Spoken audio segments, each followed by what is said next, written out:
नमस्कार दोस्तों, स्वागत है आपका हमारे YouTube channel uni exam IAS में।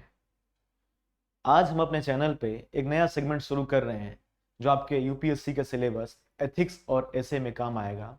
इसके अलावा आपकी व्यवहारिक जिंदगी में भी काम आएगा। महान व्यक्तित्व, उनके कार्य और उनके विचार।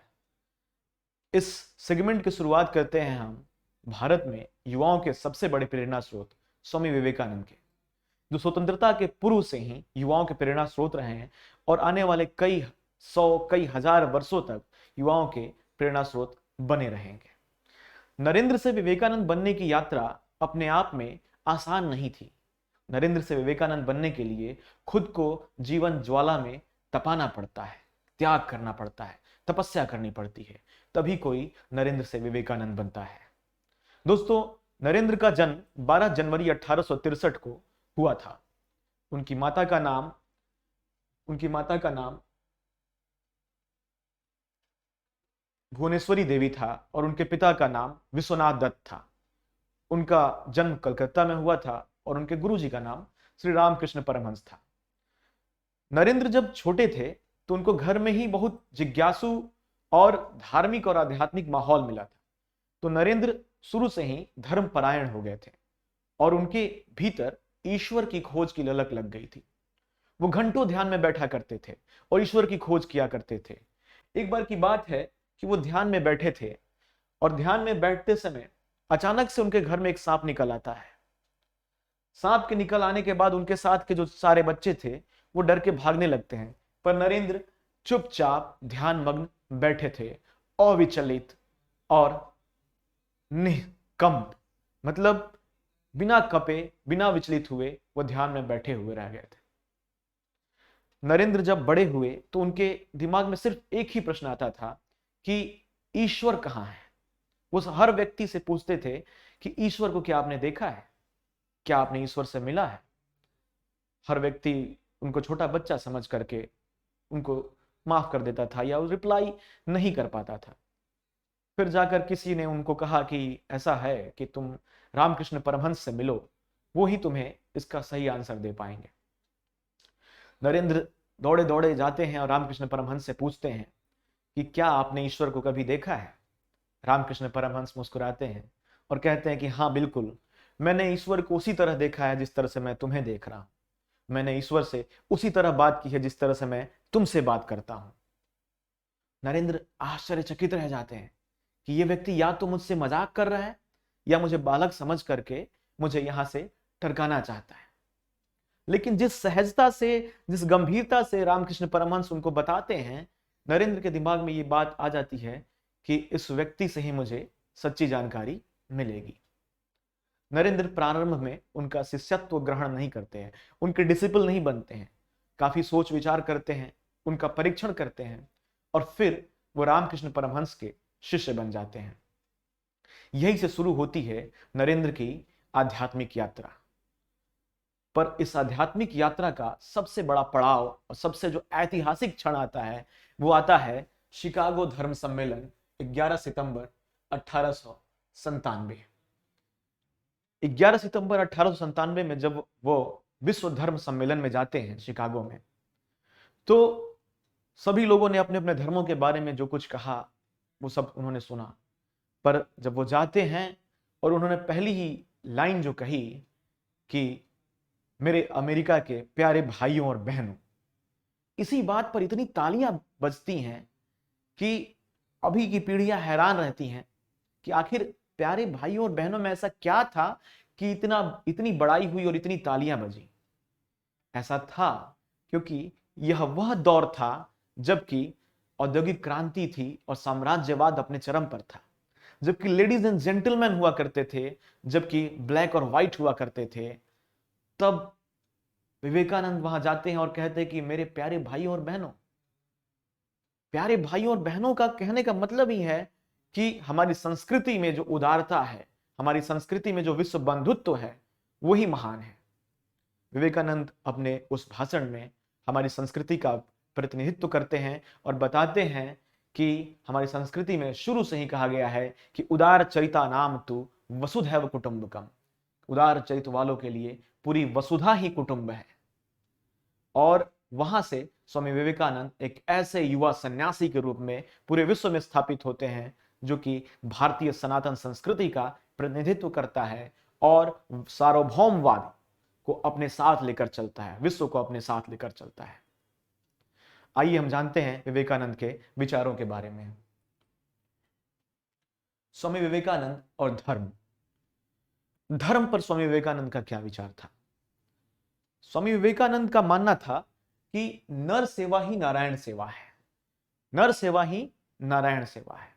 जो दरिद्र नारायण है वही हमारे असली देवता हैं और उन्हीं की सेवा करना हमारा परम धर्म है। उनका कहना था कि परहित जो है वो सबसे बड़ा धर्म है और परपीड़न मतलब दूसरों को दुख देना वो सबसे बड़ा अधर्म है। स्वामी विवेकानंद कहते थे कि दुनिया के जितने सारे धर्म हैं, चाहे वो हिंदू हो, मुसलमान हो, सिख हो, ईसाई हो, वो सब नदियों के समान हैं, जो नदियां समंदर से मिलने की बेचैनी लिए हुए हैं, और ईश्वर उस समुद्र की तरह है, स्थिर, शांत और पूर्ण। स्वामी विवेकानंद ये कहते थे कि जिसमें मनुष्यता है, दया है, करुणा है और नैतिकता है, वही धर्म के मूल तत्व को समझ सकता है, क्योंकि धर्म का मूल तत्व इन्हीं चीजों से बना हुआ है। उनका धर्म संकीर्ण नहीं था, उनका धर्म व्यापक था, उनका धर्म अपने आप में सबको समेटे हुए लिए हुए है। उनका धर्म पड़ोसी से प्रेम को सिखाता है, उनका धर्म राष्ट्र के लिए प्रेरित है, उनका धर्म व्यापक है। स्वामी जी धर्म के बारे में ये सारी बातें कहने के बाद स्वामी जी ने कहा कि जो धर्म है वो त्याग और तपस्या पर आधारित होना चाहिए। वो ईशा उपनिषद की एक पंक्ति दोहराते हैं, हर जगह वो कहते हैं कि ईशा वास्यमिदं सर्वम यत् किंच जगत्याम जगत तेन त्यक्तेन भुंजिथा मागृद कस्यस विद्धनम।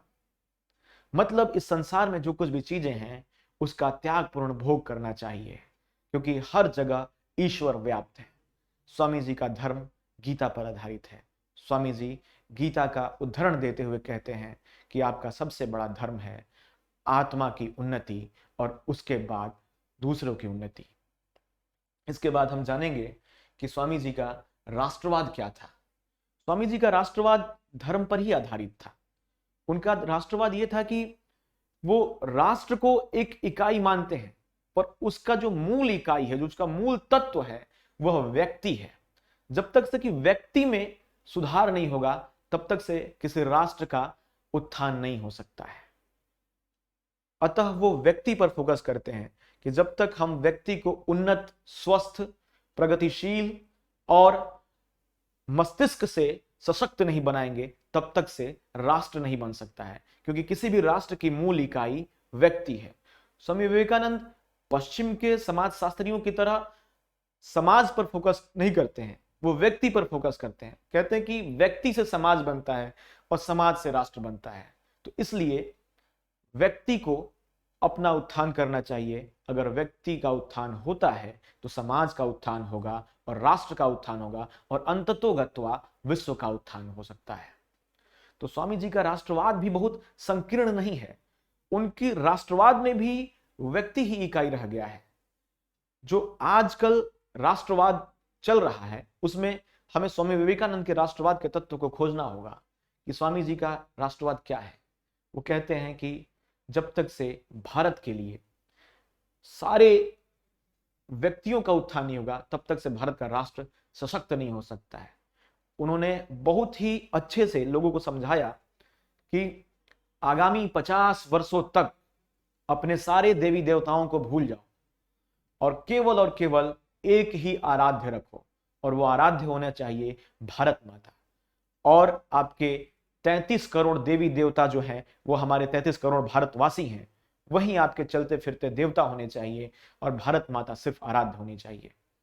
तो अगर इस तरह का समन्वय स्वामी विवेकानंद दिखाते हैं तो सिर्फ और सिर्फ ये उनकी सर्वव्यापकता और सार्वभौमिकता को दिखाता है।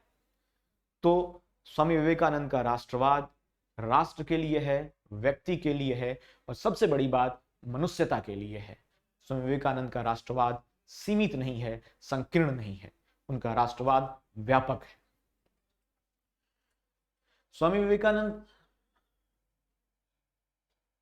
स्वामी जी युवाओं से बहुत प्रेम करते थे और युवाओं से वो शक्ति का आह्वान करने के लिए कहते हैं, क्योंकि जब तक तुम शक्तिशाली नहीं बनोगे, जब तक तुम्हारे अंदर शक्ति नहीं आएगी, तब तक से तुम ना अपना उत्थान कर सकते हो, ना किसी और का उत्थान कर सकते हो। वो शक्ति कैसी होनी चाहिए? वो शक्ति शारीरिक, मानसिक, आत्मिक शक्ति होनी चाहिए। वो कहते हैं कि हमें ऐसे युवाओं की तलाश है जिनके अंदर लोहे की नसें हो, जिनके शरीर की लोहे की नसें हो और स्नायु फौलाद के बने हो, जिसके दिल में वज्र सा मन निवास करता हो, जो किसी भी परिस्थिति में विचलित नहीं होता हो, कंपित नहीं होता है। अगर ऐसे 100 युवा भी मुझे मिल जाए तो मैं भारत राष्ट्र की तकदीर बदल सकता हूं। ऐसी बात कहते हैं स्वामी विवेकानंद। उन्होंने कहा कि तुम गीता पढ़ो, कुरान पढ़ो, पर गीता का ज्ञान तुम्हें तब ज्यादा समझ में आएगा जब तुम फुटबॉल के मैदान में पसीने बहाओगे। जब तक तुम फिजिकल श्रम नहीं करोगे, तब तक तुम्हारा कोई ज्ञान का मतलब नहीं रह जाता है।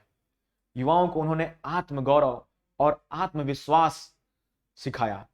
उन्होंने बताया कि जिस प्रकार से हम पिछले 100 सालों से अपने अंदर आत्महीनता को गौर किए हुए हैं, उस आत्महीनता को हटाना पड़ेगा, क्योंकि ये वो समय था जबकि मैकॉले मिनट लागू हो चुका था और 1857 का विद्रोह भी असफल हो चुका था। लोगों के दिमाग में अब ये घर कर चुका था कि हम अब इन सब चीजों से उबर नहीं पाएंगे।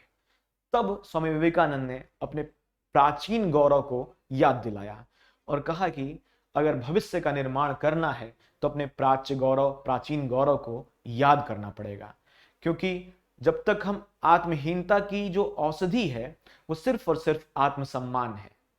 आत्महीनता से निकलने के लिए, सेल्फ डिप्रेशन से निकलने के लिए सेल्फ रेस्पेक्ट बहुत जरूरी है और हमें अपने आप को देखना होगा। वो आगे दृष्टांत देते हैं कि एक बार एक सिंह का बच्चा भेड़ियों में फंस जाता है और वो भेड़ियों के साथ रहते रहते अपने आप को भेड़िया ही समझने लगता है। फिर एक दिन एक सिंह उसे ले जाता है नदी किनारे और उसकी तस्वीर दिखाता है, एक गर्जना करता है, तो हे भारतवासी, हे भारत के युवाओं, तुम उस सिंह के बच्चे हो और अगर तुम अभी नहीं उठ पाओगे तो फिर कब उठोगे, क्योंकि इस राष्ट्र को तुम्हारी जरूरत है, इस देश को तुम्हारी जरूरत है। स्वामी विवेकानंद एक सन्यासी होते हुए भी, एक समाज सुधारक होते हुए भी राष्ट्रवाद और युवाओं के भीतर जोश, जुनून, जज्बा भरते हैं और यही जोश, जुनून, जज्बा हमें आने वाले समय में देखने को मिलता है अरविंद घोष और सुभाष चंद्र बोस में, जो कि स्वामी विवेकानंद को अपना आदर्श बताते हैं। स्वामी जी युवाओं से आग्रह करते हैं कि तुम अपने जीवन के लिए कुछ मत करो, सिर्फ एक काम करो, एकाग्रता, एक लक्ष्य पर फोकस हो और धैर्य रखो। धैर्य रखो, अध्यवसाय करो, सेल्फ स्टडी करो, पेशेंस रखो और कंसंट्रेशन रखो।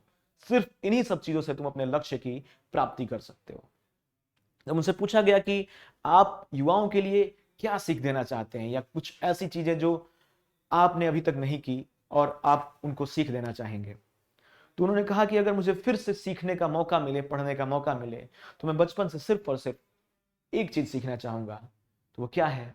उन्होंने बताया कि मैं अनासक्ति और एकाग्रता दोनों का एक साथ समन्वय करके सीखना चाहूंगा। कंसंट्रेशन एंड डिटैचमेंट, मतलब कि अगर एक काम मैं करूं तो उसमें पूर्ण रूप से तल्लीन हो जाऊं और अगर वहीं दूसरा काम मुझे मिले तो तुरंत मैं उसमें तल्लीन हो जाऊं, पहला काम मैं तुरंत छोड़ दूं। यह शक्ति अगर युवाओं में आ गई तो वह राष्ट्र की तकदीर बदल सकते हैं। स्वामी जी उस दौर में बड़े हुए जिस दौर में 1861 में जर्मनी का एकीकरण हो गया था, इटली का एकीकरण हो गया था और यूरोप के सारे देश साम्राज्यवाद की होड़ में लगे हुए थे। भारत अभी भी इन साम्राज्यवाद के घाव से करा रहा था। तब स्वामी जी युवाओं में जोश भरने का काम करते हैं, उनके अंदर जुनून, उनके अंदर जज्बा पैदा करते हैं। यही स्वामी जी का सबसे बड़ा योगदान है भारत के लिए कि उन्होंने सोए हुए लोगों को जागृत बनाया, उन्होंने सोए हुए सिंहों को फिर से दहाड़ने के लायक बनाया। स्वामी जी का हमारे देश के प्रति सबसे बड़ा योगदान यही है। स्वामी जी का शिक्षा के प्रति क्या दृष्टिकोण है? उनका कहना था कि शिक्षा का अर्थ उस पूर्णता की अभिव्यक्ति है जो मनुष्य के अंदर पहले से ही अंतर्निहित है। शिक्षा केवल किताबी ज्ञान नहीं है या तथ्यों का संकलन नहीं है। उनका मानना था कि शिक्षा एक मन की एकाग्रता है। अगर आप में ज्योग्राफी पढ़ ली, फिलॉसफी पढ़ ली, साइकोलॉजी पढ़ ली, सब कुछ पढ़ लिया, और अगर अपनी इच्छा शक्ति का विकास का मादा ना हो, आपके मन की एकाग्रता ना हो, तो वह शिक्षा आपके लिए किसी काम की नहीं है। स्वामी जी कहते हैं कि शिक्षा का अर्थ तथ्यों का संग्रह नहीं, मन की एकाग्रता है। उन्होंने उनसे पूछा गया कि शिक्षा किस प्रकार की होनी चाहिए, तो बताते हैं कि शिक्षा सकारात्मक होना चाहिए। अब ये सकारात्मक शिक्षा का क्या अर्थ है? सकारात्मक शिक्षा का अर्थ यह है कि आजकल एक टर्म चल रहा है फीड फॉरवर्ड, और स्वामी विवेकानंद ने बहुत पहले कह दिया कि सकारात्मक शिक्षा ऐसी होनी चाहिए कि बालकों के, शिष्यों के, उनके दोषों को ना दिखाया जाए, उनके गुणों को दिखाया जाए, और उनको पहले ही बता दिया जाए कि इस तरह से काम करना है, और उनको प्रोत्साहित किया जाए, क्योंकि प्रोत्साहन से वो काफी कुछ अच्छा कर सकते हैं। तो स्वामी जी की शिक्षा सकारात्मक शिक्षा पर जोर देती है। उनका शिक्षा का उद्देश्य क्या होना चाहिए? तो शिक्षा का उद्देश्य होना चाहिए स्वावलंबन। व्यक्ति इतना स्वावलंबी हो सके कि वह अपना खर्चा अपने हाथ से निकाल सके, ऐसी शिक्षा चाहिए। अपने हाथ से अपना खर्चा जो व्यक्ति निकाल सकता है, वह निश्चित रूप से वह अपने आप के लिए, अपने परिवार के लिए, अपने समाज के लिए और राष्ट्र की अर्थव्यवस्था के लिए एक बहुत बड़ा एसेट है, और शिक्षा उसमें योगदान देती है। शिक्षा की भाषा कैसी होनी चाहिए? तो शिक्षा की भाषा के लिए उन्होंने कहा कि बोलचाल की भाषा में जो शिक्षा दी जाती है वह लोगों को ज्यादा समझ में आती है, लोग उससे ज्यादा जुड़ पाते हैं और आत्मसात करते हैं, और शायद नई राष्ट्रीय शिक्षा नीति में हम देखते हैं कि इस पर ज्यादा जोर दिया गया है। नारियों को भी शिक्षित होना चाहिए। नारियों को पहले पूजा पाठ या गृह कार्यों में लगाए रखा जाता था। स्वामी जी ने कहा कि नारियों को शिल्प, स्वास्थ्य, गृह विज्ञान, विज्ञान, गणित, इन सभी की शिक्षा देनी चाहिए, क्योंकि अगर नारियां केवल और केवल गृह कार्यों तक ही सीमित रहेंगी तो फिर एक बड़ी आबादी हमारी अर्थव्यवस्था में योगदान नहीं दे पाएगी, राजनीति में योगदान नहीं दे पाएगी, और राष्ट्र पीछे रह जाएगा। उन्होंने ये कहा कि पश्चिम का जो राजनीतिक प्रणाली है उसमें नारियों का भी योगदान है, और जब तक हम पश्चिम से अच्छी चीजें नहीं लेंगे, ऐसा नहीं है कि सब कुछ पश्चिम में खराब है और पूर्व में सब कुछ अच्छा है, तो हमें प्राच्य और पाश्चात्य का समन्वय करना होगा। प्राच्य और पाश्चात्य का समन्वय, वेदांत और विज्ञान का समन्वय, यही हमारे राष्ट्र को आगे बढ़ा सकता है। उन्होंने कहा कि जब मैं विदेश में था तो मुझे अपने देश से केवल प्रेम था, पर अब मुझे ऐसा लगता है कि मेरे लिए यह मातृभूमि जो मेरी है वो बहुत पावन भूमि है, और मैं इसको कोटि कोटि बार प्रणाम करता हूं। उनसे पूछा गया कि ऐसा क्यों? उन्होंने कहा कि जब विदेश में था तो मुझे लगा कि वो भोग लिप्सा में लोग ज्यादा डूबे हुए हैं, और हम अभी भी अपने धर्म को बचाए हुए हैं। जो इकबाल का एक शेर है कि वो कहते हैं कि कुछ बात है कि हस्ती मिटती नहीं हमारी, यूनान मिस्र रोमा सब मिट गए जहां से, कुछ बात है कि हस्ती मिटती नहीं हमारी। तो वो कौन सी बात है, इसका उत्तर स्वामी विवेकानंद देते हैं। उनका कहना है कि रोम जो था उसकी जो पूरी की पूरी प्रणाली थी, उसका जो मूल तत्व था वह था साम्राज्य लिप्सा, कि साम्राज्य को आगे बढ़ाना है। जैसे ही वो साम्राज्य लिप्सा खत्म हुई वैसे ही रोम ध्वस्त हो गया। यूनान ने अपने बुद्धि को आगे बढ़ाया, और बुद्धि को आगे बढ़ाया, जैसे ही वो बुद्धिमत्ता खत्म हुई यूनान ध्वस्त हो गया। पर भारत ने अपने धर्म को बरकरार रखा, और तभी आज तक भारत जीवित है, और आने वाले कई सौ सालों तक, कई हजार सालों तक भारत जिंदा रहेगा, क्योंकि हर देश का अपना एक मूल तत्व होता है, और भारत का वह मूल तत्व है उसका धर्म। और भारत का धर्म कभी भी संकीर्ण नहीं हुआ है, वो हमेशा से व्यापक रहा है, वो हमेशा से विश्व बंधुत्व को शामिल करके रखता है, वो हमेशा से एक बात जानता है, भारतीय धर्म के सह अस्तित्व ही हमारे अस्तित्व का एकमात्र आधार है।